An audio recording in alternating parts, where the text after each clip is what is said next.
Assalamualaikum warahmatullahi wabarakatuh. Perkenalkan, nama saya Muhammad Al-Ghazali dengan NIM 1042-10006 dengan dosen pengampu Jalaluddin FH SHMH. Di sini saya akan menjelaskan tentang lembaga keuangan syariah. Lembaga keuangan syariah merupakan lembaga dengan kegiatan utamanya melakukan kegiatan ekonomi finansial. Artinya kegiatan yang dilakukan oleh lembaga ini akan selalu berkaitan dengan bidang keuangan, apakah menghimpun dana masyarakat dan jasa-jasa keuangan lainnya. Menurut SK Menkeu Republik Indonesia nomor 792 tahun 1997,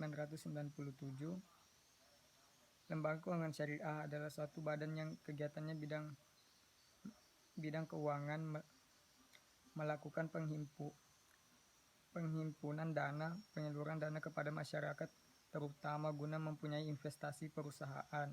Meski dalam peraturan tersebut, lembaga keuangan syariah diutamakan untuk membatasi kegiatan pembiayaan lembaga keuangan. Dalam kenyataannya, kegiatan usaha lembaga keuangan bisa diperuntukkan bagi investasi perusahaan, kegiatan konsumsi, dan kegiatan distribusi barang dan jasa. Adapun sistem keuangan syariah. Sistem keuangan syariah termasuk sistem bank syariah adalah sistem keuangan yang berprinsipkan kepada syariah, yakni berpegang teguh kepada Al-Quran dan hadis. Sistem ini merupakan tata perekonomian yang diciptakan oleh Allah Subhanahu wa Ta'ala dan dijalankan serta dicontohkan oleh Rasul dan sahabatnya menurut Wiroso pada tahun 2009. Prinsip syariah adalah aturan perjanjian berdasarkan hukum Islam antara bank dan pihak lain untuk penyimpanan dana atau pembiayaan kegiatan usaha atau kegiatan lainnya yang sesuai dengan syariah. Antara lain, berdasarkan prinsip bagi hasil atau mudharabah. Pembiayaan berdasarkan prinsip penyataan modal musyarakah, prinsip jual beli barang dengan memperoleh keuntungan atau mudharabah, atau pembiayaan barang dengan modal berdasarkan prinsip sewa murni tanpa pilihan ijarah, atau dengan adanya pilihan pemindahan kepemilikan atas bertanggung jawab disewa dari pihak bank oleh pihak lain, atau istira wa istikna. Adapun prinsip bagi hasil investasi atau mudharabah di dalam buku Sistem Keuangan dan Investasi Syariah oleh Muhammad Firdaus dan kawan-kawan pada tahun 2005. Adapun prinsip penyertaan modal atau musyarakah dalam buku Bank Syariah dalam teori ke praktik oleh Muhammad Syafi'i Antonio pada tahun 2001.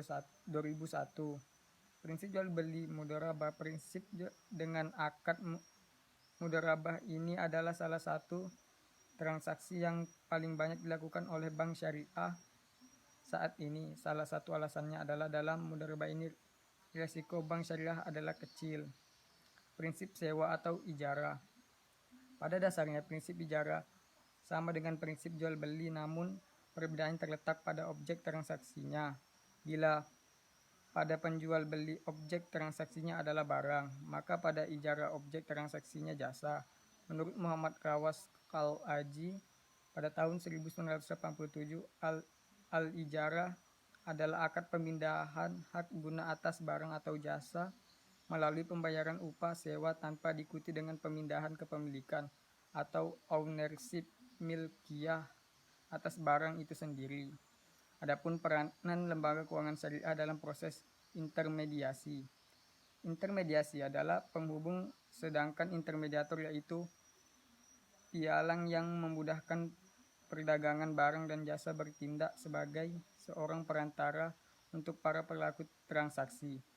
Lembaga intermediasi adalah lembaga yang peranan sesuai pihak mengumpulkan dana dari surplus unit untuk disalurkan ke pihak yang membutuhkan dana defisit unit. Lembaga intermediasi adalah salah satu lembaga yang dengan kegiatannya mengalirkan dana kepada pihak surplus yang memiliki kelebihan dana pada pihak defisit yang kekurangan dana.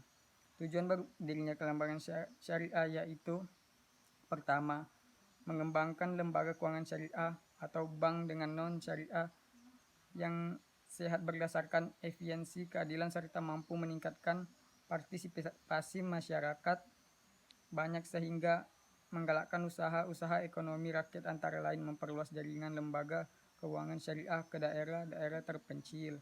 Yang kedua, meningkatkan kualitas kehidupan sosial ekonomi masyarakat bangsa Indonesia. Dan yang ketiga, pembangunan nasional yang antara lain melalui pertama, meningkatnya kuantitas usaha, dan kedua, meningkatnya kesempatan kerja, yang keempat, meningkatnya partisipasi masyarakat banyak dalam proses pembangunan terutama di bidang ekonomi keuangan yang selama ini diketahui masih banyak masyarakat yang enggan berhubungan dengan bank atau lembaga keuangan.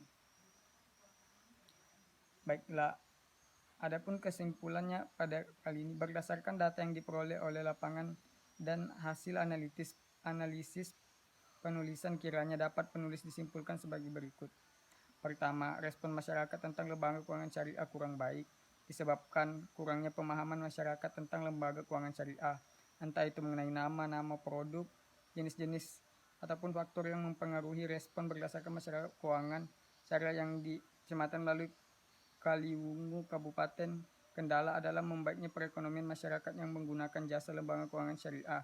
Mayoritas masyarakatnya adalah Muslim. Lembaga keuangan syariah sangat kecil di mana hanya sedikit saja yang menggunakan lembaga keuangan syariah.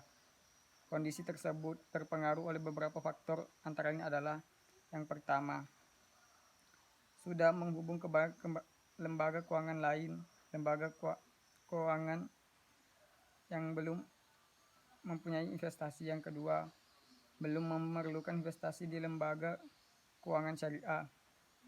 Yang keempat, tidak mempunyai uang lebih yang diinvestasikan lembaga keuangan syariah. Baiklah, cukup sekian yang dapat saya sampaikan. Innalillahi musta'an walaikiklan. Wassalamualaikum warahmatullahi wabarakatuh.